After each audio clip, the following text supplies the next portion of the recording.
It may come as a surprise, but Robert and Wes from Gaming Off the Grid began chopping wood on their YouTube journey 3.5 years ago, and to this date, neither individual has released their personal top 10 video games of all time. Welcome to a two-part series, where Wes and Robert will reveal their personal top 10 video games of all time. Today, the COVID killer himself, Robert, is in the hot seat,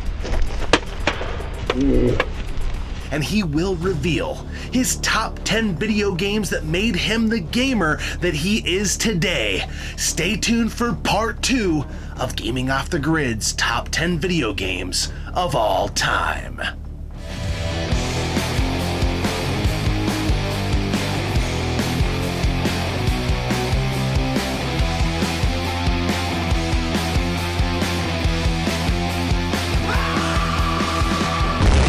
Hey, Retro Rivals here. Jen, what's your favorite thing to do?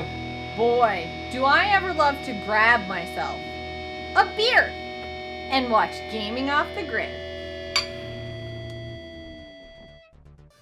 All right, here we go. It's your turn. You were in the hot seat. This is going to be fun because those of you that maybe haven't been around a ton of time, there's quite the age gap here. 86, yes. 94.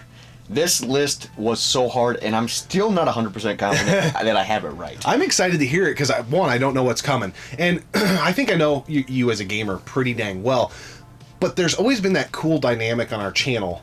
I pull you into the retro stuff, and like I missed out on when you were gaming as a kid, like the 360 and the Wii and all that stuff. You're always like, you never played this, dude? What? And I'm like, no, I never really did. Yeah, we'll see if there's a couple from the generation. There probably is. We'll see. This list I drafted probably 10 different times, and I have it scribbled all over it. This was such a stressful thing. It was so hard because I feel like I'm forgetting about a game or a game series. Someone in the comments is going to be like, well, you've talked about this a lot and you didn't mention it. I probably forgot about it. Yeah. So let me know, please, because I'm already stressed. Number 10. Gradius. Wow. Yeah. Okay. This game is amazing. The way the music starts is just instantly puts me in a mood. If I find this at an arcade, if I play this all the time on the NES, it's so good. This game made me fall in love with Shmups. And I love how it's such a hard game, and it's just 2 buttons. Yeah. Gradius on the NES is amazing. I think, help me out here. I think I remember the first time you played it. Really? I think it was before we had the channel, and it was right, I believe, when the NES Classic came out, and we went over to Ryan's for an editing session. Yes, I started playing it. Yes. Yeah. And you're like, let me try that. And it was like, goodbye, Robert. Like, he's just so on it. What's crazy is this is in my top 10, and I didn't play this as a kid growing up.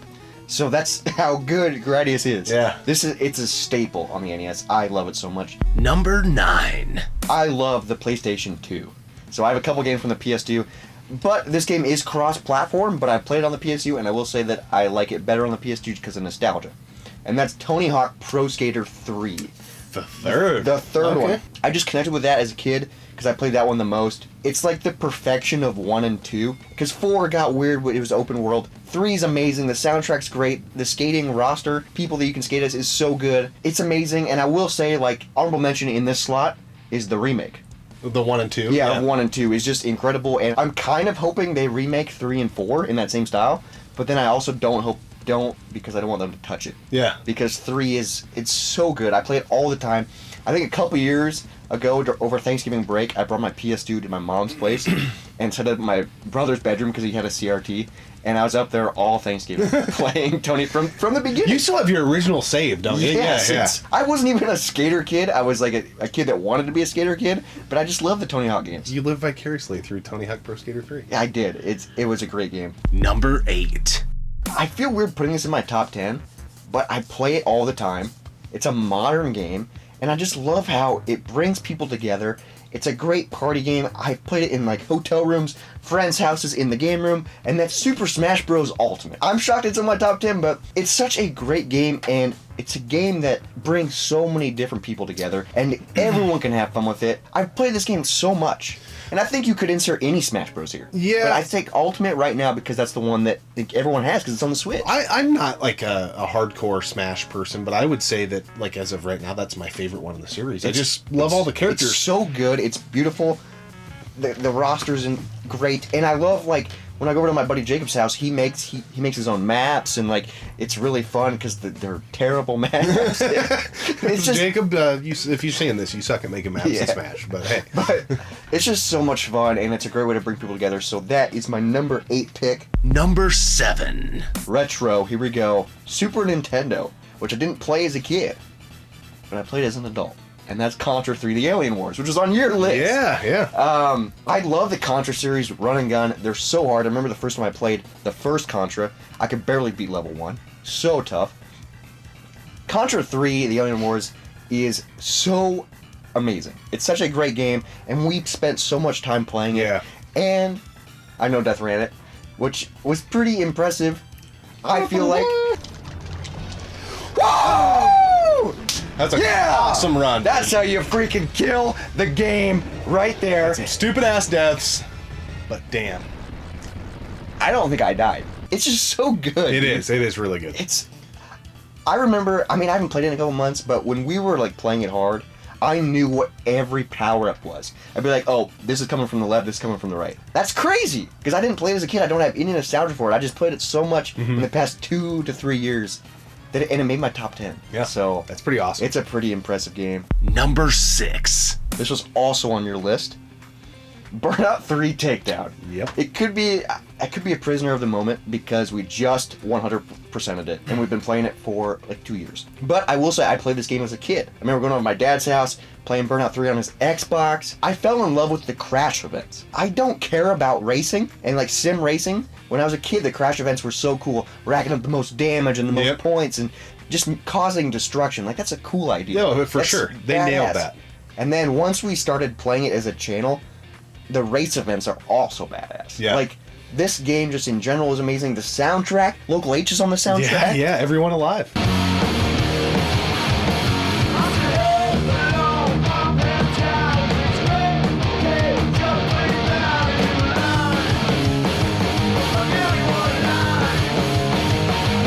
I love the announcer. What's his name? Strider?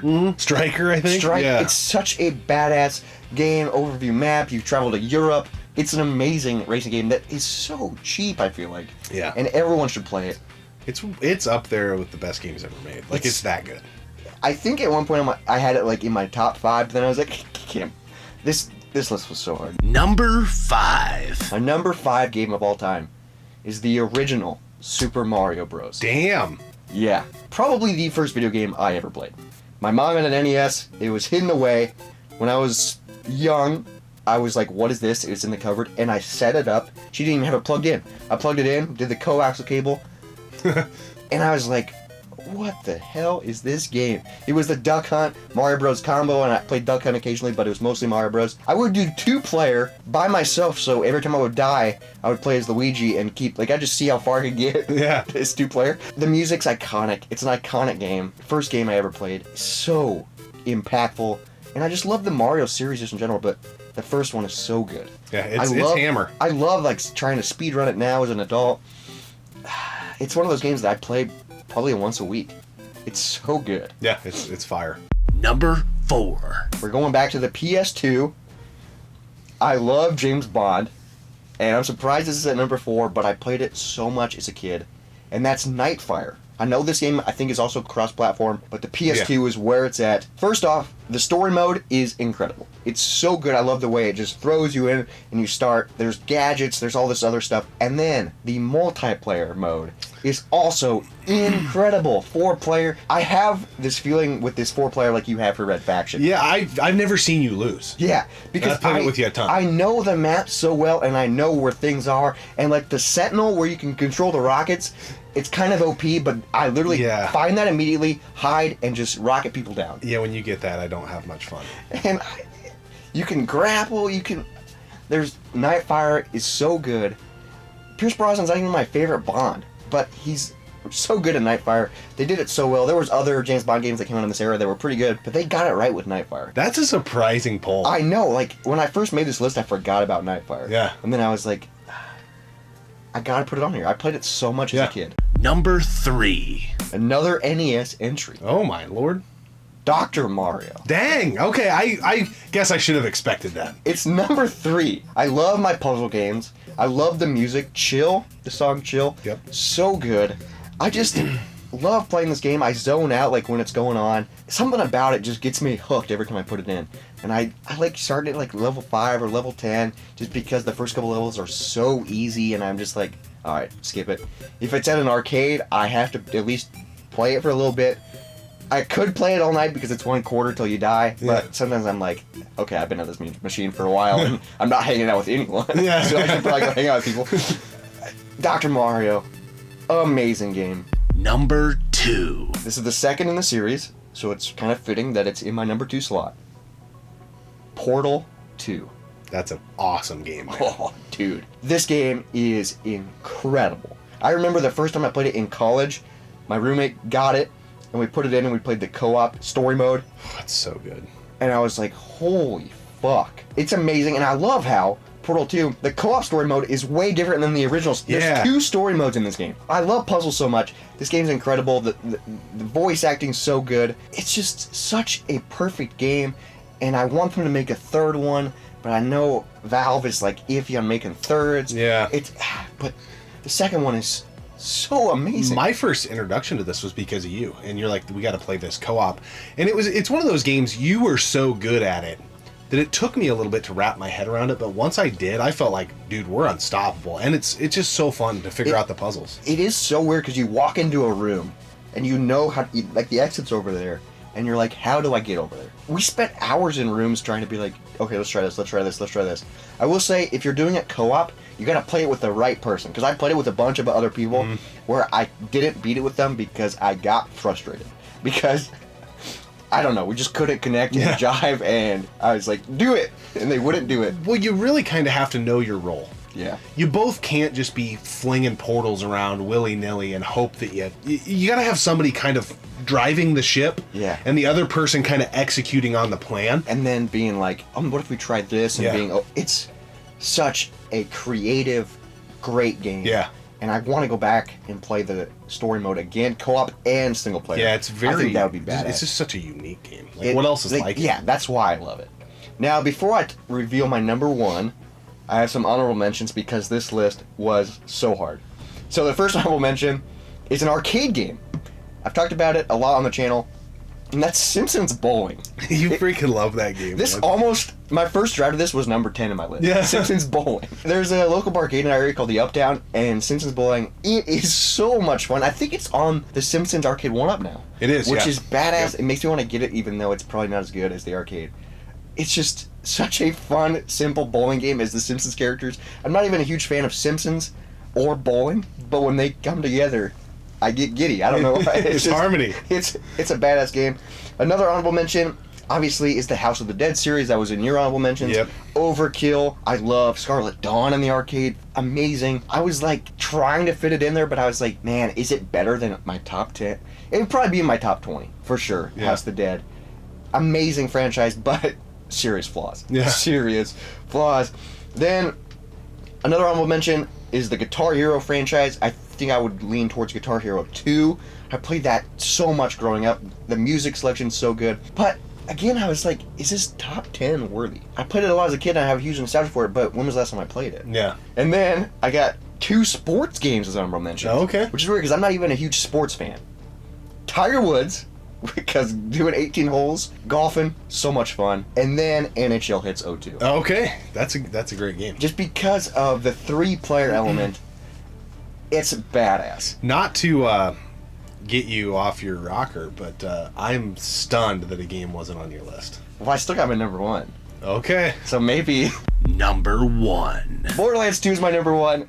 I've played through it so many times. I love the writing, I love the story, I love the humor of the game. I love the co-op element, how it still has couch co-op, but it's still offered online. There's all these different, you pick who you want to play it, so it kind of has RPG elements, you can level up as you go. The DLC's great. 3's pretty good, but I just had this connection with 2 with, when I beat it, I want to play it again. And playing with other people. Borderlands 2 is such an amazing game, and it's one of those games that I think I will keep playing till I freaking die. It's so good. Yeah, the co-op in those games is really good. I freaking love it, dude. What did I miss? What did I forget? I am really surprised you didn't bring up Mario Strikers. Ah, son of a bitch. I'm really surprised. Okay, that's honorable mention. That's my honorable mention. Okay. On the GameCube, not the Wii version. Yeah. The GameCube version. Yeah. That's a third sports title. Yeah. Maybe I do like sports. Yeah, I mean, I think it's got to be kind of the arcade thing, but you are a competitive person, just not really in that type of area. So I think it's just got to be the right type. Dude. Strikers is amazing. If you've never played it, it's so good. It's just soccer, but there's power-ups and chaos. I think you just like chaos. I do. I like stirring the pot. And that's my favorite part about Strikers is I like saving up, getting all those power-ups, and then just dropping shit, and then because it pisses people off. Oh, yeah. And that's why I like it. Yeah, for sure. Strikers, man, what a great game. This list was so hard. Yeah, you can thank Sam Azira for that. Thank you so much, Sam. Tagged us and I was like put us in the pressure cooker. I was so frustrated when you tagged us, but then also like excited because I was like, "Ooh, I've never thought about this." Yeah. And then I spent way too long thinking about it, and I'm still thinking about it. Did I pick the right list? I don't know, but this is my list right now, top 10. Damn, that's hard. Yeah, it is. It's really tough. Really tough. But sometimes you just gotta let it rip, you know? Yeah. Rip the Band-Aid off. You just gotta pull the Band-Aid off and move on. Let's talk about this beer. Yeah. This is another beer sent to us by Kyle Martin. This is the Scrappy German. It's a Hefeweizen. Comes in at 5.3% by Modern Methods Brewing Company. On the can it says bright and banana. Yeah, you guys may or may not have heard us say on the channel before. Hefeweizen, I think for both of us, is one of our favorite styles. It's just hard to get it right. That's the deal. We've said it before, it's very hard to brew this beer and get it done right. And so anytime we try a Hefeweizen, we go into it with, we're skeptical. Yeah. This one's pretty damn good. For being a brewery we've never heard of before, they did pretty damn good. Yeah. Now, I will say, I'm gonna try giving it another test. I'm wondering how filtered this is, because a really, really good Hefeweizen brewed in its traditional form usually settles.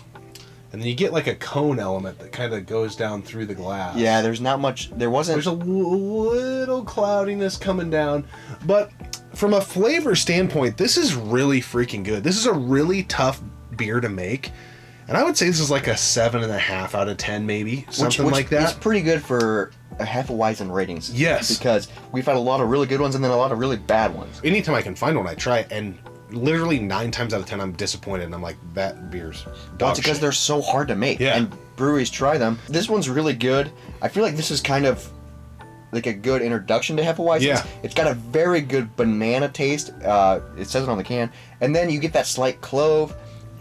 Very easy drinker. This would be a really good beer on a summer day. Yeah. That's what I really like Hefeweizens in like the spring. Yeah. So it's weird drinking it by the Christmas tree. Like I'm having a very weird mixed feelings. yeah. It's definitely out of season. But I am really enjoying this. Yeah, I think the comment you made about an introductory, this is the flavor profile you're going to get in a Hefeweizen. Yep. They nailed that. Now, it may be have a little more teeth to the more traditional side you go to, but damn, this is a pretty good freaking beer. And it's been a while since I've had a good Hefeweizen, so Kyle Martin, thanks a ton, Yes, brother. thank you so much. Yeah. Now, I gotta spread the love/hate. I gotta tag some channels that I want to see them do top 10s. This is gonna be an interesting pick, but I kind of want to see Retro Rick do a top 10 video games of all time. I know he's out there flipping and hunting games, but does he actually play them? No, he does. Yeah. I'm curious what he plays, and then I want to hear Gabbo and Riffs from Pixel Games. Okay. I'm gonna tag those 3 people. Okay. What are your top 10 games of all time? Such a hard list, but I'm very curious to hear what you guys would pick. Yeah, it's not easy being cheesy. I'll tell you that right now. It is not. And the thing is, it's a living, breathing document. It's in your always head. changing. Always changing. And if you catch anybody in the right moment, and they just kind of remembered something or just got done playing something again, they're like, man, that might be a little higher or whatever. Yeah. So, my guess is though for Gabbo, Gears of Street War. Fighter 2. Ooh, Gears of War is gonna be on this list too. Yeah, that will be for sure. Street Fighter 2 is probably Yeah. number 1. Riffo will have Super Punch Out and Contra 3, I think, in his list. Ooh. What about Retro Rick? What do you think he's gonna have? I think Mario 64 will be on his list. Rick. I think if he only does one entry from a series, then I don't know for sure, but I know he'll think hard about that. I know he likes Super Mario World a ton though too.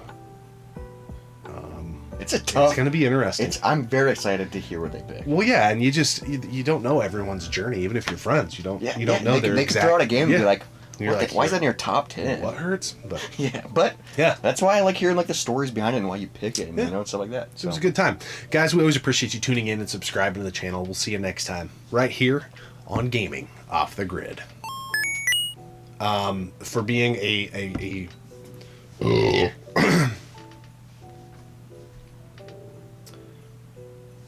For being for being a brewery. Okay. So maybe. Okay. So should I review it number 1? Yeah. Here it is, number 1. Borderlands 2. Is that what you were thinking? No. Oh, I probably okay.